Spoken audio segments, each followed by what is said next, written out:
بسم اللہ الرحمن الرحیم رب اشرح لی صدری ویسر لی امری واحلل عقدۃ من لسانی یفقہوا قولی۔ آج 10 محرم الحرام، روز عاشور، عصر عاشور اور شام غریباں کے قریب کے لمحات، داستان کربلا کا تیسرا اور آخری حصہ آج آپ کی خدمت میں عرض کریں گے انشاءاللہ۔ جو واقعہ شروع ہوا امام علی مقام کی ولادت سے، پھر یزید نے جب بیعت کا مطالبہ کیا، امام علی مقام نے انکار کیا، مدینہ چھوڑا، مکے گئے، لوگ شہادت کے ارادے سے مکہ آ گئے، امام علی مقام نے مکہ چھوڑا، کربلا پہنچے، 2 محرم کو پہنچے، 7 محرم سے پانی بند ہوا، شب عاشور کی اپنی الگ داستان، کل شب عاشور کی ہی نشریات میں آپ کی خدمت میں عرض کی، یہاں تک کہ صبح عاشور آئی، شہادتیں شروع ہوئیں، عصر عاشور آئی، امام علی مقام شہید ہوئے۔ یہاں سے آگے کیا ہوا؟ ایک سوال شاید آئے یہ ذہن میں کہ کیا داستان کربلا کل ختم نہیں ہو گئی؟ امام علی مقام شہید ہو گئے، 6 ماہ کے علی اصغر بھی شہید ہو گئے، سب کو شہید کر دیا گیا امام علی مقام سمیت، تو اب ختم ہو گئی نا کربلا کی داستان؟ نہیں، یعنی پھر ہم نے آج کیا بیان کرنا ہے؟ نہیں، جب یہ آپ کی خدمت میں عرض کریں گے تو اندازہ ہوگا کہ نہیں، 10 محرم الحرام جب امام علی مقام شہید ہو گئے تب تو ظلم کا ایک باب تھا جو بند ہوا، ایک نیا باب تھا جو کھل گیا۔ اچھا، یعنی آج کی داستان کا آغاز یہاں سے ہو رہا ہے کہ امام علی مقام شہید ہو گئے، اب کیا ہوا؟ یعنی اس کے بعد اتنا کچھ ہوا، کیا ہوا آپ کی خدمت میں عرض کرتے ہیں۔ امام علی مقام نے اپنی شہادت پیش کی، تفصیل سے کل عرض کیا کہ وہ کیا معاملہ رہا، اور امام علی مقام کے شہادت کی الگ پورا منظرنامہ ہے، آپ کی ہاتھ کی انگشتری تک لوٹ لی گئی اور لاش یوں ہی بے گور و کفن ہے، یہاں تک کہ اب شہادت امام علی مقام کے بعد ایک اور حکم صادر ہوا، کیا؟ گھوڑوں کی نال بندی کی جائے۔ کیوں نال بندی گھوڑوں کی؟ اس غرض سے کی جائے کہ نال بندی کر کے امام علی مقام کی لاشِ مبارک پر گھوڑے دوڑائے جائیں، اور یہ ہوا۔ اور اب وہ منظر آیا کہ جو قیامت کا منظر ہے، چھانے لگی شام غریباں، ہائے قیامت کا ہے سما۔ ابھی اس وقت کا منظر، خیمہ سادات سے اٹھا دھواں۔ کیوں خیمے سے دھواں کیوں اٹھا؟ اس لیے کہ جب امام علی مقام شہید ہو گئے، اب بیویاں تنہا رہ گئی ہیں، اب مردوں میں صرف امام زین العابدین ہیں جو کہ انتہائی بیمار ہیں، وہ رہ گئے، بس باقی سب شہید ہو گئے۔ جب مدینے سے چلے تھے سب ساتھ تھے، اب کوئی ساتھ نہیں ہے، اور اب فوج اشقیاء خیام کی جانب بڑھ رہی ہیں، بیبیوں کے سروں سے چادریں چھینی گئیں۔ یہ ایک جملہ ہی کافی ہے کربلا کے مصائب کے لیے، بیبیوں کے، آل رسول کے، اور کس طرح چھینی گئی ایک اور الگ پوری داستان ہے، یہاں تک کہ خیام کو آگ لگا دی گئی۔ یہ خیمہ کا منظر کیا رہا؟ خیموں میں شہ کے ایک اداسی رہ گئی، صرف رونے کو محمد کی نواسی رہ گئی۔ ابھی یہ جو لمحات ہے، آج رات بھر خیموں کے جلنے کے بعد، کیونکہ خیموں میں رہ رہے تھے نا، خیمے جلا دیے گئے، رات بھر، آج کی جو رات آ رہی ہے، یہ رات اہل حرم پہ بہت سخت ہے۔ آج کی پوری رات خیموں کے جلنے کے بعد کھلے ہوئے صحرا میں اہل حرم نے رات گزاری ہے۔ 11 محرم آئی، عاشور کا دن گزر گیا، 11 محرم۔ ہمارے ساتھ نے اپنے لوگوں، اپنے جو لوگ تھے ان کی تو تدفین وغیرہ کا بندوبست کر دیا، اپنے لوگوں کے جو یزیدی لشکر کے لوگ تھے، مگر شہدائے کربلا کی لاشیں اسی طرح بے دفن چھوڑ دی گئیں۔ یہ ایک اور مسائل کہ لاشیں بے دفن چھوڑ دی گئیں۔ 11 محرم کی شام آئی، اب کیا ہوا؟ یہ ایک شعر سنیے، جب 11 محرم کو سوئے شام سے دھاری، دریا کی طرف دیکھ کے زینب یہ پکاری، عباس نہ مر جائے بھتیجی یہ تمہاری، ایک کوزہ لیے دشت میں آئی ہے سکینہ۔ شام غریبہ کا منظر کیا تھا؟ شام آ گئی، جب چھانے لگا رن میں اندھیرا، زینب نے کیا بھائی کے لاشے پہ یہ نوحہ، کیا تم نے سکینہ کو کہیں دیکھا ہے بھیا، ایک کوزہ لیے دشت میں آئی ہے سکینہ۔ 11 محرم کی شام ایک نیا حکم صادر ہوا، کیا؟ آل رسول کو قیدی بنا کر کوفے کی جانب لے جایا جائے. یعنی یہ ایک نئے ظلم کی داستان رقم ہو رہی ہے. جناب زینب کبریٰ سلام اللہ علیہا کوفے کی شہزادی تھی, تو ہائے خاک ہے سر میں, زینب ہے سفر میں, کب ہوگی رہا قید سے, کب جائے گی گھر میں, زینب ہے سفر میں. کوفہ لے جایا جا رہا ہے. تو اب کربلا سے, تو جو آپ پھر داستان ذہن میں رکھیے, مدینے سے چلے, مدینے سے مکہ, مکے سے کربلا, اب کربلا سے کوفہ. اور کس انداز سے جا رہے ہیں, کس انداز سے جا رہے ہیں کوفہ کے؟ نوکے نیزہ پر شہداء کے سر بلند ہیں, اس انداز سے جا رہے ہیں. درہ کلثوم کے چہرے پہ نہ پڑ جائے نظر, نوکے نیزہ پہ ٹھہرتا نہیں عباس کا سر. اب یہ شہداء کے سر اور قافلہ اسیروں کا یہ کوفہ پہنچا. ملعون ابن زیاد کے سامنے یہ سر پیش کیے گئے. ابن زیاد نے, یہاں وہ واقعہ پیش آیا, ابن زیاد نے سر امام حسین کے ساتھ بے ادبی کی جسارت کی. وہ ایک چھڑی سے, اللہ, ایک چھڑی سے آپ کے لبوں دنداں پر ضرب لگانے لگا. یہ گستاخی دیکھ کر صحابی سرکار دو عالم تھے زید بن ارقم رضی اللہ تعالیٰ عنہ, ان سے رہا نہ گیا. کہنے لگا, اے ابن زیاد, ارے یہ وہ لب ہیں جن پر میں نے خود رسول اللہ صلی اللہ علیہ وآلہ وسلم کو بوسہ لیتے ہوئے دیکھا ہے. وہ غصے میں کہنے لگا, دیکھو اگر تمہاری عمر کا لحاظ نہ ہوتا نا تو میں تمہیں ابھی قتل کر دیتا. بہرحال وہ وہاں سے لعنت ملامت کرتے ہوئے چلے گئے. یہ ظلم. اب اہل بیت کا قافلہ کوفہ پہنچا, لٹا ہوا قافلہ, اور اس پر ایک اور ستم. کیا صرف سنتے جائیے کہ کیا کیا ستم. لوگ تماشائی بن کر بیٹھے تھے, تماشائی بن کر بیٹھے تھے. کیوں, کیا ہونے والا تھا؟ اس لیے کہ آل رسول گزرنے والے تھے. انتظار کر رہے تھے. کیوں, کیا ہونے والا تھا؟ اس لیے کہ آل رسول گزرنے والے تھے. بعض کو تو اصل واقعے کا علم تھا, بعض حکومت کے بیان پر اعتبار کر بیٹھے تھے.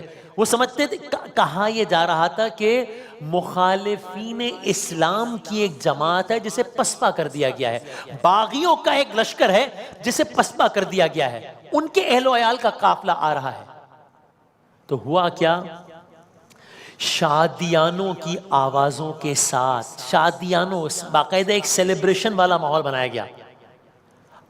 شادیانوں کی آوازوں کے ساتھ اہل بیت رسول کا لٹا قافلہ کوفے میں داخل ہو. اب آپ صرف وہ یہ منظر سوچئے, شہداء ہیں, ان کے سر سروں پہ بلند ہیں, اسیر ہیں, ان کو لے جایا جا رہا ہے. آگے آگے شہداء کے سر, پیچھے اسیر, منزل دربار کوفہ, ابن زیاد کا دربار, راستہ بازار کوفہ, لوگ جمع ہیں, شادیاں بجائے جا رہے ہیں. آگے آگے شہداء کے سر, پیچھے پیچھے اسرائے آل محمد. اس عالم میں جناب زینب کبریٰ اور امام زین العابدین نے اسی مجمع سے خطاب کیا, اور ایسے خطاب کیا کہ اہل کوفہ کی آنکھوں کے سامنے سے پردے ہٹنا شروع ہو گئے. حکومت نے بے خبری کا جو ایک ماحول قائم کیا ہوا تھا وہ ٹوٹ گیا. پھر ابن زیاد نے دربار میں پسماندگان حسین کی حاضری کا حکم دیا, لایا جائے سارے پسماندگان کو یہاں پر. وہ بدبخت وہاں پر جناب زینب کبریٰ سلام اللہ علیہا کی طرف اشارہ کر کے پوچھتا ہے, یہ بی بی کون ہے؟ بتایا گیا, ارے زینب بنت فاطمہ ہے. یہ اپنے طور پر کہتا ہے کہ دیکھو, دیکھا کس طرح تمہیں قتل کیا گیا, کس طرح تمہارا نعوذ باللہ تمہارا جھوٹ ظاہر کر دیا گیا. علی کی بیٹی نے دربار میں کھڑے رہ کر جواب دیا. جناب زینب کبریٰ سلام اللہ علیہا کے خطبات کی تفصیلات بھی عجب ہیں. سوچئے, ایک خاتون کہ جس نے ابھی بھائی کا لاشا دیکھا ہے, جس نے علی اکبر کا لاشا دیکھا ہے, جس نے علی اصغر کا لاشا دیکھا ہے, جس نے شام غریمہ گزاری ہے, جس کے ساتھ چھوٹی سکینہ ہے, جس کے ساتھ زین العابدین ہے, جس نے دربار کا سفر طے کیا ہے, جس نے بازار کا سفر طے کیا ہے, وہ ظالم وقت کو للکارتے ہوئے کہتی ہیں, اے ظالم, حمد ہے اس خدا کی جس نے ہمیں عزت دی. محمد مصطفیٰ صلی اللہ علیہ وآلہ وسلم کے ساتھ ہمیں پاک قرار دیا, ہمیں پاکیزہ قرار دیا. رسوا وہ ہوتا ہے جو فاسق ہو, جو فاجر ہو. لیکن اس بدبخت کو اب بھی تسلی نہیں. یہ ڈائلوگ ہے جناب زینب کبریٰ سلام اللہ علیہ اور اس حاکم وقت کے درمیان.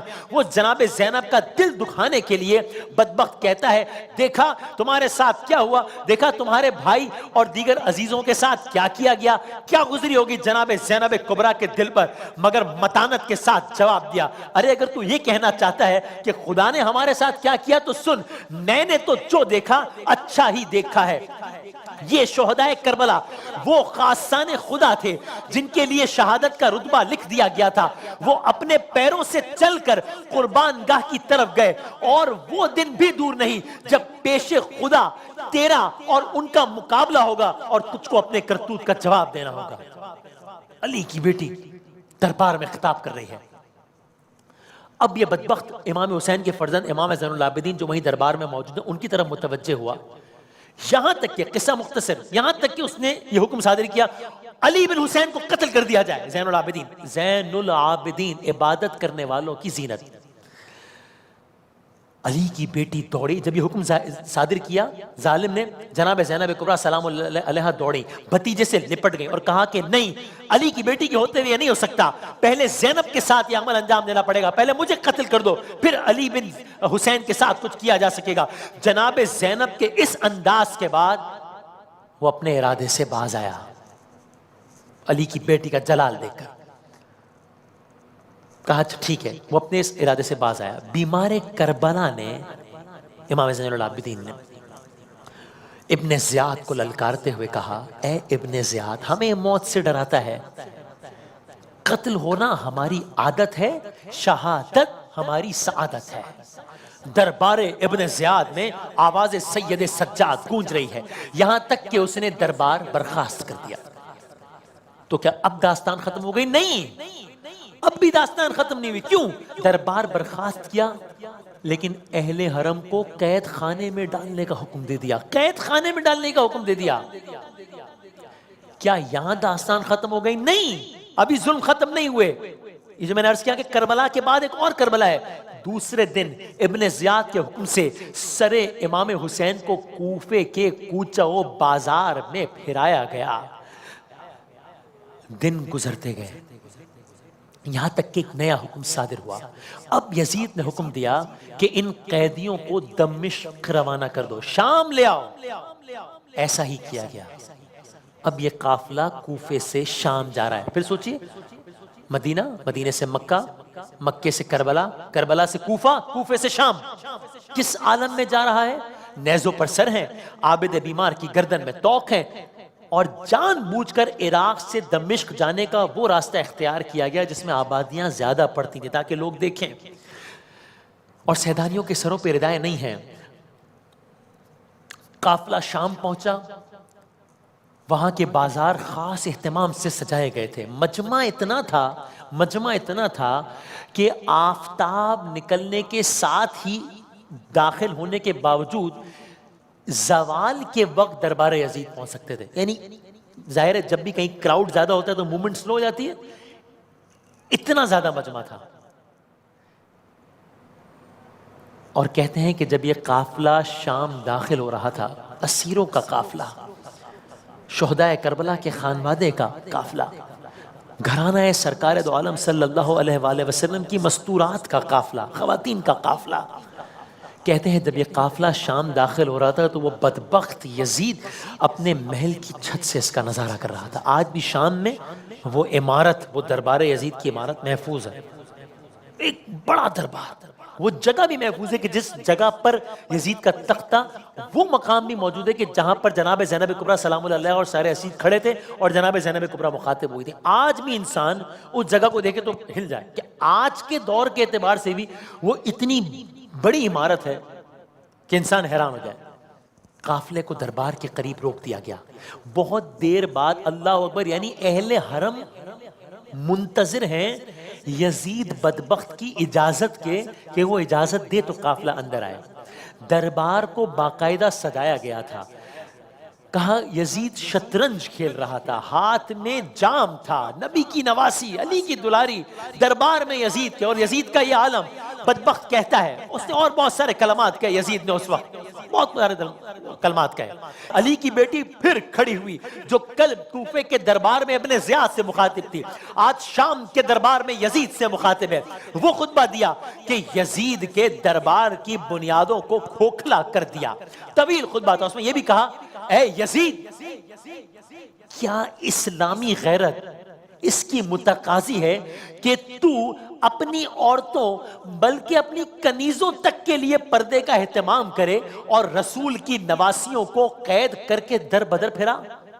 اے یزید، یہ تو انقلاب زمانہ ہے کہ یہ نوبت آ گئی ہے کہ میں تجھ سے بات کر رہی ہوں، ورنہ میری نظروں میں تیری اتنی بھی وقت نہیں۔ ارے میں تو تیری سرزنش کرنے کو بھی اپنے لیے مصیبت خیال کرتی ہوں۔ یہ وہ زینب کبریٰ سلام اللہ علیہا کہہ رہی ہیں۔ یہ صرف دہرانا آسان نہیں ہے کہ جو کہ اس وقت اسیر ہیں، قید ہیں، جن کے ساتھ بیمار کربلا ہیں، یزید بادشاہ وقت دربار ہے، لیکن علی کی بیٹی کی جرت دیکھیے۔ تبھی تو کہا ملتا نہیں ہے کوئی سہارا یزید کو، اس طرح سے زینب نے اجاڑا یزید کو، خاتون جنگ کر نہیں سکتی تھی اس لیے خطبوں کی ذوالفقار سے مارا یزید کو۔ یزید نے یہاں پر لب حسین علیہ السلام کے ساتھ وہ گستاخی کا ارادہ کیا جو وہاں ابن زیاد نے کی تھی۔ یہاں ابو بردہ سلمہ کھڑے ہوئے اور وہی کہا کہ یہ نہ کر۔ رسول خدا صلی اللہ علیہ وآلہ وسلم ان ہونٹوں کو چوما کرتے تھے۔ یہاں تک کہ یزید کی یہ جو گستاخیاں تھی، انہیں دیکھ کر اہل دربار کی ہمتیں بڑھنے لگیں۔ کیا ہوا؟ ایک شامی کھڑا ہوا، کہنے لگا ایک سیدانی کی طرف اشارہ کر کے، میں بس ایک سیدانی کی طرف اشارہ کر کے کہتا ہے کہ اس سیدانی کو کنیزی میں دے دو میرے۔ اور یہ سننا تھا کہ جناب زینب کبریٰ سلام اللہ علیہا کانپنے لگی۔ جناب زینب نے سیدانی کو تسلی دی اور بلند آواز سے کہا کیا کہتا ہے؟ تم مر بھی جائے تو یہ نہیں ہو سکتا۔ مکالمہ ہوا۔ یزید نے پہلے بہت اصرار کیا کہ میں جو چاہوں کر سکتا ہوں، میں ایسا کرنے پر قادر ہوں، میری حکومت ہے، ایسا کروں گا۔ بالآخر جلال حیدری کے آگے وہ ڈھیر ہوا اور اپنی بات سے پیچھے ہٹ گیا۔ اب یزید کا امام زین العابدین سے مکالمہ ہوا۔ قصہ مختصر، ان خطبوں کی وہ طاقت تھی کہ ان خطبوں سے انقلاب برپا ہونے لگا۔ جس انداز سے اہل بیت، اب یہ داستان کربلا آہستہ آہستہ اپنے اختتام کو جاری ہے، جس انداز سے اہل بیت کھلے عام یزید کو چیلنج کر رہے تھے، اور دوسرا اہل بیت کے اس رویے سے اب لوگوں کے سامنے حقیقت آنے لگی۔ جو اس سے پہلے اگر کوئی واقعی یزید کے اس پروپیگنڈے کو سچ سمجھ رہا تھا کہ یہ تو ایک باغیوں کا گروہ ہے، تو اب لوگوں کو اندازہ ہونا شروع ہو گیا کہ یہ کیا معاملہ ہے۔ اب یزید کو بھی اس کا احساس ہونے لگا۔ وہ سمجھنے لگا کہ اب دربار میں بھی لوگ، میرے ہی لوگ، مجھے مجرم سمجھ رہے ہیں۔ یہ سب کیسے ہوا؟ اس سب میں علی کی بیٹی کا کردار آیا ہے۔ قدم قدم پہ چراغ ایسے جلا گئی ہے علی کی بیٹی، قدم قدم پہ چراغ ایسے جلا گئی ہے علی کی بیٹی، یزیدیت کی ہر ایک سازش پہ چھا گئی ہے علی کی بیٹی، کہیں بھی ایوان ظلم تعمیر ہو سکے گا نہ اب جہاں میں، کیوں ستم کی بنیاد اس طرح سے ہلا گئی ہے علی کی بیٹی۔ عجب مسیحا مزاج خاتون تھی کہ لفظوں کی کیمیا سے، عجب مسیحا مزاج خاتون تھی کہ لفظوں کے کیمیا سے حسینیت کو بھی سانس لینا سکھا گئی ہے علی کی بیٹی۔ بھٹک رہا تھا دماغ انسانیت جہالت کی تیرگی میں، جنم کے اندھے بشر کو رستہ دکھا گئی ہے علی کی بیٹی۔ اور آگے بڑھتے ہیں کہ خبر کرو اہل جور کو اب حسینیت انتقام لے گی، خبر کرو اہل جور کو اب حسینیت انتقام لے گی، یزیدیت سے کہو سنبھل جائے آ گئی ہے علی کی بیٹی۔ اور آگے بڑھتے ہیں، کئی خزانے سفر کے دوران، کئی خزانے سفر کے دوران کر گئی خاک کے حوالے۔ یعنی جن لوگوں کو، جو لوگ ساتھ آئے تھے مدینے سے، وہ ساتھ تو نہیں ہے نا، وہ سب تو خاک کے حوالے ہو گئے، وہ سب تو کربلا کی خاک پہ شہید ہو گئے۔ کئی خزانے سفر کے دوران کر گئی خاک کے حوالے، کہ پتھروں کی جڑوں میں ہیرے چھپا گئی ہے علی کی بیٹی۔ یقین نہ آئے تو کوفہ و شام کی فضاؤں سے پوچھ لینا. آپ نے بھی واقعات سنے کوفہ و شام کے, تو یہ آپ کو زیادہ سمجھ آئے گا کہ یقین آئے. تو کوفہ و شام کی فضاؤں سے پوچھ لینا, یزیدیت کے نقوش سارے مٹا گئی ہے علی کی بیٹی. ابد تلک اب نصر اٹھا سکے گا, ابد تلک اب نصر اٹھا کے چلے گا کوئی یزید زادہ. غرور شاہی کو خاک میں یوں ملا گئی ہے علی کی بیٹی. گزر کے چپ چاپ لاش اکبر سے پا برہنہ رسن پہن کر خود اپنے بیٹے کے قاتلوں کو رلا گئی ہے علی کی بیٹی. جناب محسن نقوی کہتے ہیں میں اس کے در کے گداگروں کا غلام بن کر چلا تھا محسن, اسی لیے مجھ کو رنج و غم سے بچا گئی ہے علی کی بیٹی. تو اب بس داستان اپنے اختتام کو پہنچ رہی ہے. جناب زینب کبریٰ سلام اللہ علیہا کے خطبے, امام زین العابدین کی وہ ساری باتیں, اب سارے کا سارا منظر نامہ بدل رہا ہے. یہاں تک کہ اب یہ موقع بھی آیا کہ یزید کی بیوی دربار میں نکل کر سامنے آئی اور کہا کہ اے رسول کی بیٹی, ارے رسول کی بیٹی فاطمہ کے لال کا سر, اور یزید کی بیٹی, یزید کی اپنی بیوی کہہ رہی ہے. ملک میں بے چینی کے آثار نظر آنے لگے, اور بالآخر اب یہ بس اس داستان کو اختتام تک لے کے جا رہے ہیں. یہ وہ ماحول تھا کہ جب یزید کو مجبوراً اہل بیت کو رہا کرنے کا حکم جاری کرنا پڑا. جاؤ مدینے. داستان کا ہم نے آغاز کیا تھا مدینے سے چلے جانا. اب داستان کا اختتام ہو رہا ہے مدینے پر, مدینے سے مدینے تک.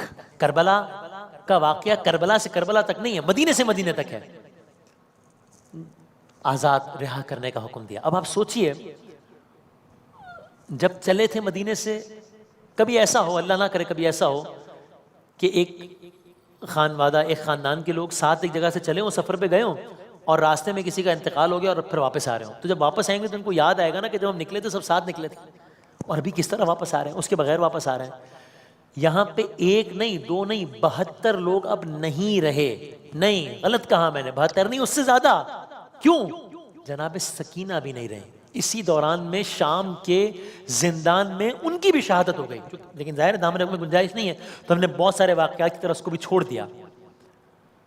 تو اب کہا گیا کہ واپس مدینے پہنچانے کا انتظام کیا جائے. جناب زینب کبریٰ نے کہا کہ ہم اپنے شہیدوں پہ رو نہیں سکے ہیں, ہم تو وہاں پر اہتمام ہوا, شہداء کو یاد کیا, شہداء کی یاد میں آنسو بہائے گئے. پہلا باقاعدہ انتظام تھا وہ شہداء کو یاد کرنے کا.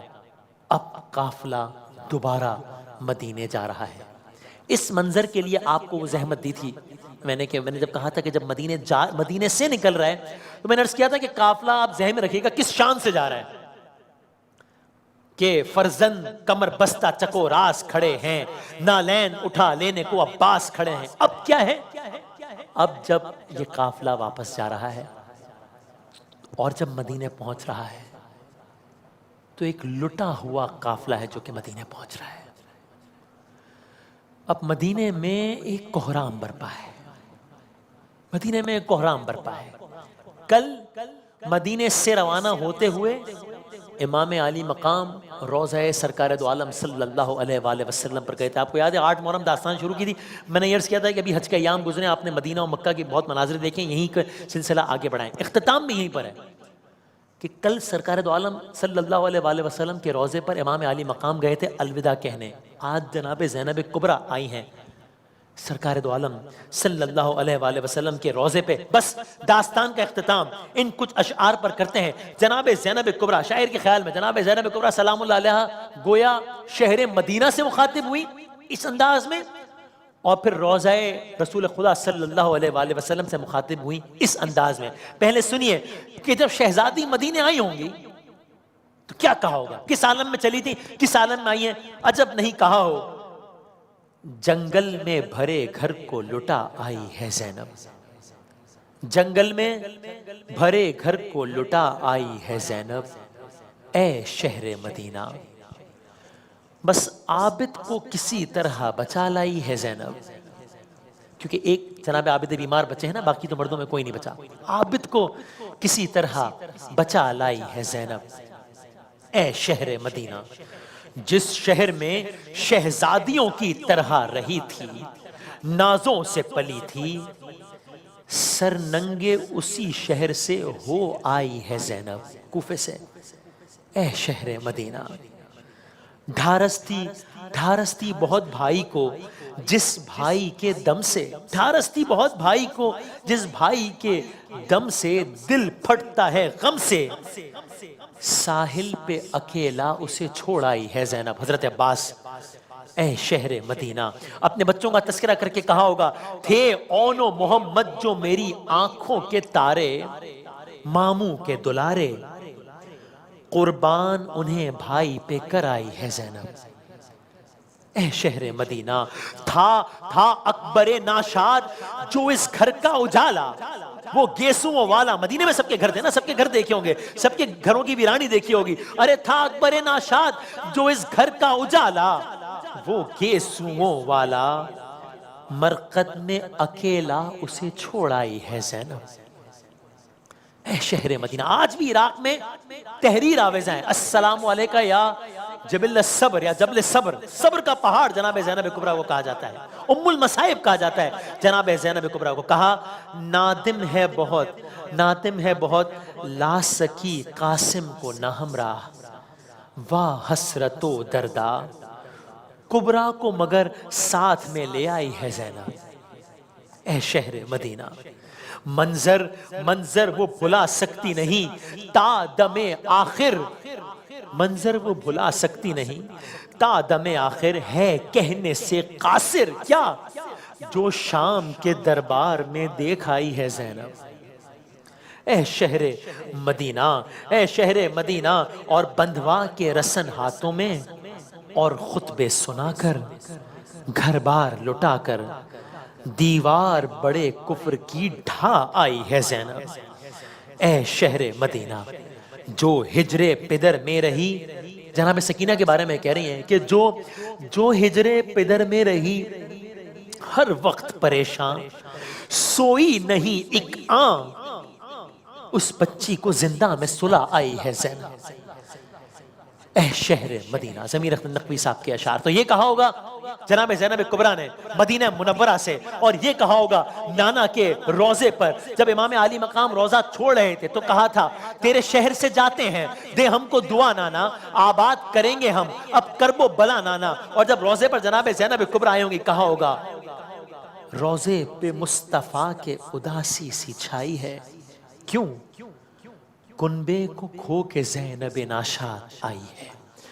اب شاعر کے خیال میں ایک نانا سے مکالمہ سنیے، علی کی بیٹی کا، نانا ہوئی، جناب زینب کبریٰ کی زبان سے واقعہ کربلا سنیے، نانا، اور روضہ رسول خدا کو اپنے ذہنوں میں لائیے، نانا ہوئی اسیر تمہاری نواسیاں، کونوں مکاں پہ چھا گئیں غم کی اداسیاں، نانا حرم حسین کے بازار میں گئے، ارے ہم سر برہنہ کوفے کے دربار میں گئے، نانا تمہاری آل گئی لٹ کے شام نے، ارے پہنچی علی کی بیٹیاں دربار عام نے، نانا حقیر صاحب تطہیر ہو گئے، ہم لوگ شہر شام میں تشہیر ہو گئے۔